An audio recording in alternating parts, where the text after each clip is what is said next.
Ikhwan akhwati dan pemirsa Daul TV, kembali lagi bersama kami di Santri Kepo. Keponya di sini menambah wawasan. Jadi kita udah ngebahas di segmen pertama sama segmen kedua tentang masalah cinta dan menikah. Jadi kita lanjut tentang hubungan menikah, Seth. Jadi tentang dalam problematika pernikahan ibaratnya. Jadi yang pertama yang saya lontarkan adalah pertanyaan, kan Nabi juga nikah lebih dari satu ya, Seth? Ya. Itu mungkin kita emang dianjurkan nikah lebih dari satu atau emang satu aja cukup? Ya tanggapan antum gitu, menikah lebih dari satu atau bahasa sekarang itu poligami itu gimana gitu, Seth? Tanggapannya apa memang baik atau memang dianjurkan apa gimana? Ya, jadi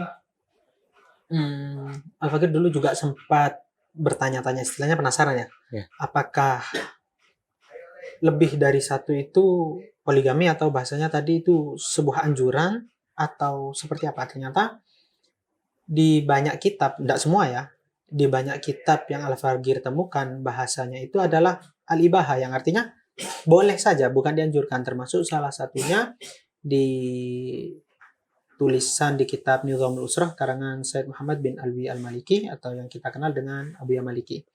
Di dalam kitab itu beliau menyebutkan bahwasannya menikah 2, 3 ya, poligami itu adalah boleh. Jadi bukan anjuran, walaupun ada sebagian ulama Hadramut seperti Al-Habib Abdullah Al-Kaf yang menganjurkan, di dalam buku yang beliau tulis itu menganjurkan. Tapi kembali ke tadi, sebenarnya kebanyakan kalau di kitab-kitab yang saya baca sekedar ibahah. Karena begini, banyak juga kan yang menjadikan poligami itu problem. Ya kan, banyak yang bertanya kenapa dalam Islam diperbolehkan, kenapa dalam Islam, dan selalu seperti itu. Jadi biar nggak jadi salah paham, sebenarnya seperti ini. Perlu kita pahami bahwasanya yang memperkenalkan poligami itu bukan Islam loh. Bukan. Iya, bukan ketika Rasulullah datang Islam membawa poligami, enggak. Buktinya mana? Kita bisa lihat ya, baik membaca atau menonton film sejarah tentang sejarah banyak negeri dan banyak suku, bahkan banyak agama. Bahkan Cina, Hindu, apapun itu, kerajaan-kerajaan terdahulu, kita melihat mereka memiliki istri lebih dari satu, bukan? Sedangkan itu bukan negara Islam dan bukan orang Islam. Bahkan ada yang punya ratu, punya selir, punya permaisuri, dan macam-macam, ya kan? Jadi yang artinya memperkenalkan poligami itu bukan Islam. Ya kan? Jadi ya seperti sebagian orang menuduh bahwasanya kenapa Islam menganjurkan ini. Nah, jadi tidak, justru sebelum Islam datang, ya, wanita itu seperti tidak ada harganya, dan pernikahan itu tidak terkontrol, termasuk jumlahnya banyaknya orang memiliki istri, dan Islam datang memberi aturan dan membatasi, ya kan? Hanya dengan 4 saja. Tidak boleh lebih, dan itu pun ada anjuran-anjurannya, ada etika-etika yang perlu dijaga, termasuk bisakah atau mampukah kita adil terhadap istri pertama, kedua, ketiga dalam hal secara yang bukan berkaitan dengan hati, ya bukan cinta, enggak, tapi yang bisa dibagi materi seperti contoh waktu atau uang jajan dan semisalnya. Jadi kalau pertanyaannya kembali ke saya, apa tanggapan Ustadz berkaitan dengan poligami? Maka bagi pemirsa, siapapun kita, selama kita beragama Islam, terutama mungkin ya, saya bukan suudzon, hanya mungkin saja, terutama bagi kalangan wanita, mungkin kalau bahas ini kayak berat, itu hal yang wajar ketika kalian mungkin tidak suka karena kalian merasakan yang di madu kami, ya kan? Tapi tetap kalian tidak boleh sampai bilang, wah kalau poligami itu haram dan seterusnya, enggak. Apa yang sudah dibolehkan dalam Islam, jangan kita haramkan. Dan apa yang diharumkan Islam, ya jangan kita halalkan. Jangan sampai ngelarang suami buat poligami ya, Seth. Awas itu poligami, anak bunuh nanti. Itu pembahasan lain ya. Yang artinya intinya tetap secara kacamata Islam boleh. Saya tidak bilang itu anjuran dan misalnya enggak, karena memang banyak kitab ya seperti tadi yang saya bilang, diantaranya yang saya senang dalam membahas bagaimana berumah tangga adalah tulisan Profesor Dr. Said Muhammad bin Alwi Al-Maliki dalam kitabnya Nizamul Usrah. Beliau menyatakan dengan gamblang, jelas, dalil dan lengkap bahwasanya itu hanya boleh, bukan dianjurkan, walaupun ada yang bilang dianjurkan, ya kan. Jadi itu masalah khilafiyah. Nah, jadi sekali lagi, kalau menurut saya pribadi, selama itu diperbolehkan oleh Islam, kenapa kita melarang? Kalau masalah kita tidak suka, hal yang wajar dong, sama seperti cabai. Boleh kan? Tapi kalau ada orang yang tidak suka makan cabai, ya bukan salah dong dia. Salah. Itu sesuai selera, selama kita tidak sampai mengharumkannya. Lebih-lebih, ya saya memang tadi sudah sempat saya bilang, kalau ada di antara ulama Hadramut yang menganjurkan. Itu pun dengan catatan, ternyata ketika saya baca di kitab-kitab beliau, itu ada catatan kenapa dianjurkan. Kalau semisal memberi manfaat contoh, semisal ulama, ya kan, yang mana beliau ini seorang figuran, ya, alim, soleh, maka kita katakan untuk beliau lebih baik memiliki istri lebih dari satu. Kenapa? Karena harapan kita akan muncul dari orang tua yang soleh, yang alim, yang baik, keturunan-keturunan yang soleh, yang alim dan baik pula, ya kan. Jadi kalau untuk semisal beliau, disayangkan kalau istrinya hanya satu. Jadi 2, 3 dengan tujuan, karena memang di antara anjuran dan tujuan menikah, sebagaimana Rasulullah bersabda, tazawwaju al-wadud, yang memiliki banyak anak, bisa memberikan kita banyak keturunan, karena Rasulullah juga bersabda di hadis yang lain, ya, fa inni mubahin bikumul umam yaumul qiyamah. Aku akan senang dan bangga ketika jumlah umatku ini banyak lebih-lebih. Tentunya ketika yang banyak itu umat yang soleh, yang baik-baik. Jadi sekali lagi saya tegaskan ya, poin pertama bahwasanya poligami bukan hanya dikenalkan oleh Islam, bahkan di luar Islam, di luar negara Islam, poligami itu sudah banyak dilakukan. Justru Islam datang memberikan batasan etika yang baik dalam memiliki istri satu maupun lebih, ya kan. Jadi iya, jadi jangan disalahpahami. Itu yang pertama. Yang kedua, berkaitan apakah itu dianjurkan dan boleh, perlu kalian pahami itu masalah khilafiyah menurut Al-Fagir, ya. Nanti kalau ada salah mohon dikoreksi, ya kan. Karena memang yang Al-Fagir baca ada kalimat ibahah yang artinya memang bukan dianjurkan tapi boleh. Dan ada ulama-ulama tertentu, terutama dari kalangan Hadramut, yang menganjurkan itu pun dengan catatan kayak tadi. Ya, dianjurkan kenapa? Karena Rasulullah bangga dengan umat yang banyak, dan yang jadi tujuan ini adalah bagi orang-orang yang baik. Kalau maaf-maaf bahasa kasar kita orang tidak baik nih, begal lah bahasa sekarang ya. Jangan banyak-banyak lah, sudahlah. Satu aja. Kalau nanti keturunannya bakal ikut abahnya ya. Bisa jadi kan gitu, namanya buah jatuh kan tidak jauh dari ayahnya. Iya, itu selalu yang istilah yang ada hampir di semua tempat lah, ya kan. Di Indonesia kita kenal dengan itu kan.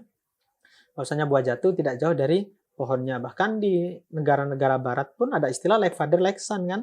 Ya, sama, anak itu tidak bakal jauh daripada ayahnya. Di Arab pun juga ada gitu kan. Ya, man asba abahu famadzalam. Kalau anak mirip ayah ya bukan salah anaknya, ya memang mau gimana lagi. Ya, yang artinya sekali lagi walaupun itu anjuran, kembali ke individu.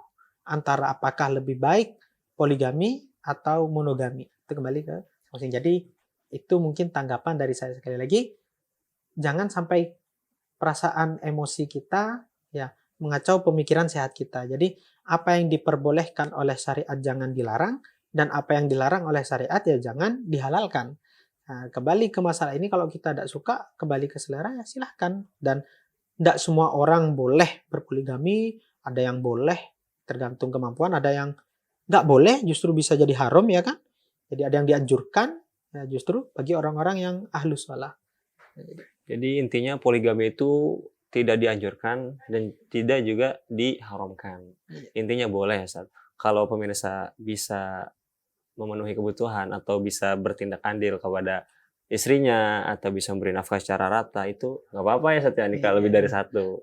Cuma kalau ya sekiranya dari materi kurang dan tidak bisa memberikan keadilan, itu mending satu aja udah cukup gitu ya, Ustaz, ya. Oh, jadi gitu. Jadi terus membahas tentang poligami, Ustaz. Tadi kan tentang keharmonisan dalam rumah tangga. Mungkin istri juga ada yang kurang suka nih suaminya poligami, apaan sih poligami, udah anak aja gitu. Terus kita nih ngebahas tentang keharmonisan keluarga. Bagaimana supaya keluarga kita nih, bukan keluarga kita, keluarga yang sudah berkeluarga, sudah berkeluarga itu bisa harmonis. Jadi ya jarang-jarang itu marah-marahnya. Mungkin marah juga bagus sih, cuma agak di ini gitu, bisa diperbagusi lah maksudnya. Ya, jadi kita membahas keharmonisan bagaimana keluarga kita agar menjadi keluarga yang sakinah mawaddah warahmah, ya, yang harmonis ya. Jadi keharmonisan itu mungkin bisa kita bina, kalau untuk membina ya, dari sebelum melangsungkan pernikahan, atau bisa kita lihat dari sebelum melangsungkan pernikahan. sedia payung sebelum hujan ya kan. Nah, itu lebih baik. Jadi di antara membina keharmonisan agar gimana sih keluarga kita harmonis, bagi yang laki kembali ke tadi, yaitu bagaimana kita memiliki ilmu agama yang padan. Karena ingat, ya, kita juga selalu diingatkan, begitu juga di buku guru kita bersama Dr. Habib Segaf Bahru juga ditulis bahwasanya setiap manusia itu tidak mungkin luput daripada masalah. Ketika satu masalah selesai akan timbul masalah yang lain. Dan masalah ini milik Allah, maka solusinya pun milik Allah. Maka kalau kita ingin melewati atau bisa menghadapi problematika setiap problem dalam rumah tangga dan kehidupan kita, ya solusinya satu. Kita harus punya ilmu agama, kembali ke tadi. Di antara cara ya untuk agar memiliki rumah tangga yang harmonis nantinya, dengan cara kita memiliki kesiapan yang matang, baik suami dan istri, terutama suami tapi karena dia akan menjadi kepala keluarga. Dengan cara apa? Memiliki ilmu yang memadai. Dan kedua, kalau boleh saya bilang yang menjadi banyak salah kaprah di masyarakat umum ya, itu saya lihat kenapa nanti ketika menikah keharmonisan itu sedikit demi sedikit terkikis. Karena fakta yang ada sekarang, itu sebelum menikah, masing-masing dari kita itu selalu menunjukkan the best part of us. Jadi yang kita tunjukkan adalah sisi-sisi baik kita saja sebelum menikah. Kita malu atau takut menunjukkan kekurangan yang kita miliki. Lalu ketika sudah menikah justru kebalikannya. Kita lebih menampilkan the real of us. Kita yang sebenarnya. Maka kekecewaan itu terjadi yang sehingga ya mengurangi keharmonisan, yang intinya pernikahan dibangun di atas sebuah landasan kebohongan. Oleh karena itu bisa ditanggulangi ketika ta'aruf. Jadi kalau boleh saya saran, ini saran ya. Kita bisa melihat pasangan yang baik itu ketika ta'aruf. Gimana caranya? Contoh dari pihak pria. Biasanya pria memang yang datang untuk melamar. Nah, jadi ketika Anda para wanita dilamar, bisa memperhatikan pertanyaan-pertanyaan yang dilontarkan oleh si pria. Kan ta'aruf itu adalah masa atau jenjang berkenalan ya. Jadi pria yang baik itu adalah yang menanyakan kekurangan si wanita. Kenapa demikian? Karena artinya pria tadi siap menerima kekurangan. Sedangkan kelebihan, dia menganggap itu adalah bonus bagi dia. Tapi yang dia siap terima adalah kekurangan untuk ditutupi.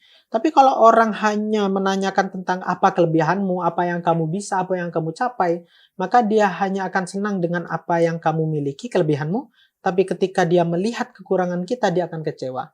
Nah, jadi keharmonisan itu bisa ditanggulangi dari sebelum masuk ke jenjang pernikahan. Makanya dalam Islam tuh dianjurin kita nanya ke sahabatnya dulu yang lebih kenal ya. Iya, justru gimana nih kekurangannya, gimana sikapnya. Iya, benar sekali ya kan. Supaya nggak ada kecewa ketika pernikahan. Iya. Nah, jadi itu dari sebelum menikah ya kan, persiapan ilmu agama. Kalau setelah menikah, maka kita harus tumbuhkan di hati kita sesuai dengan apa definisi tadi yang disampaikan oleh Imam Jalaluddin Arumi dan juga Sayyidatuna Rabi'ah Adawiyah, yaitu di antara langkah-langkah untuk menjaga keharmonisan pertama adalah tidak egois, ya kan. Kita jangan egois, yang dalam bahasa Arab itu disebut anani. Yang artinya hanya saya saja. Tapi kebalikannya ketika kita menikah, sekali lagi seperti yang dikatakan oleh Arumi, ini bukan soal apa yang aku sukai, tapi soal apa yang dia sukai. Kalau kita hanya memikirkan saya ingin ini dan ingin itu, maka kalau ego ketemu ego, rumah tangga itu tidak akan harmonis. Jadi ayo kita sebagai suami, kita pentingkan ya, apa yang disukai oleh istri kita, dan kalian sebagai wanita calon istri juga bagaimana caranya suami itu bisa senang. Apa yang dia sukai bukan apa yang aku sukai, itu yang pertama, ego. Soal ego. Yang kedua, kembali ke ikhlas tadi yang dikatakan oleh Sayyidatuna Rabi'ah Adawiyah. Ayo kita memberikan ya, setiap kita memberikan jangan sampai ada terlintas di hati kita untuk mengharap balasan. Karena kalau kita selalu menuntut balasan, maka keharmonisan itu akan jauh atau sulit untuk kita gapai. Jadi bagi suami, ayo berusaha memberikan yang terbaik. Bagi istri juga, ayo berusaha memberikan yang terbaik. Jadi seperti itu. Oh, jadi tentang keharmonisan tentang keluarga ya, Seth ya. Itu alangkah baiknya kita berilmu terlebih dahulu. Kita bisa memahami hak-hak istri itu apa aja, hak-hak suami itu apa aja. Sehingga kalau kita udah bisa memahami hak-hak satu sama lain, kita bisa fokus dalam pernikahan dan bisa lebih lebih awet gitu dalam Lebih pernikahannya awet, karena kita udah menerima kekurangannya masing-masing. Hmm. Baik pemirsa, jadi kita udah mendengarkan pemaparan dari Ustadz Hamid tentang bagaimana caranya melangsungkan pernikahan atau keharmonisan dalam keluarga. Jadi cinta adalah sesuatu yang dianugerahkan oleh Tuhan kepada hambanya.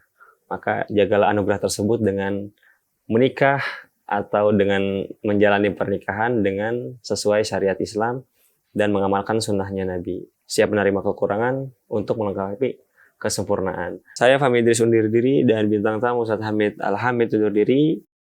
Tetap tonton Santri Kepo, keponya di sini menambah wawasan. Assalamualaikum warahmatullahi taala wabarakatuh.